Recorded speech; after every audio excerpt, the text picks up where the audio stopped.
Blackstone Audio presents Rivals: How the Power Struggle Between China, India, and Japan Will Shape Our Next Decade, by Bill Emmott. For Carol, as always. Foreword to the paperback edition.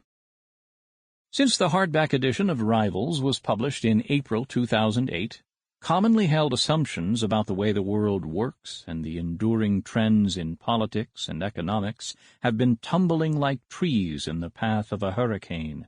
The consensus, as 2008 began, held that America was in decline, no longer capable of exerting global leadership, that the year of the Beijing Olympics would represent China's emergence as a strong, secure, prosperous modern power, that India was at last entering a period of rapid and stable economic growth, that Chinese and Indian demand meant that oil and commodity prices were destined to be high for years, perhaps decades to come, that Japan was fumbling its way to some sort of economic recovery, and most important, that economic and political power was plainly shifting to Asia, but that the Western powers were failing to recognize it.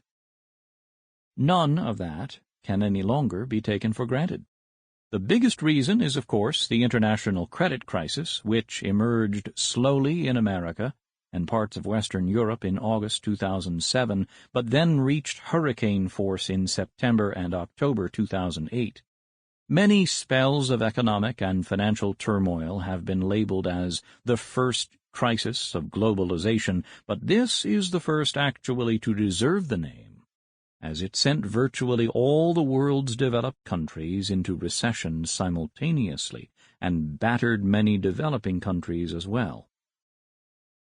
It is too soon to judge what will be all the political and economic consequences of that crisis, but already, by sending energy and other commodity prices plunging, it has cast serious doubt on assumptions made about the future strength and stability of the countries that export those resources: Russia, Iran, the Gulf, Africa, Latin America.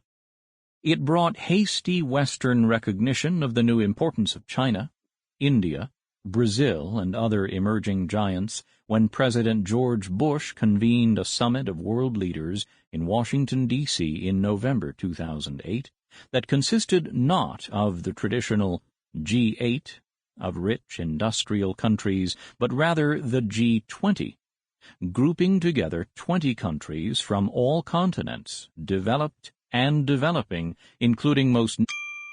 Sample complete. Ready to continue?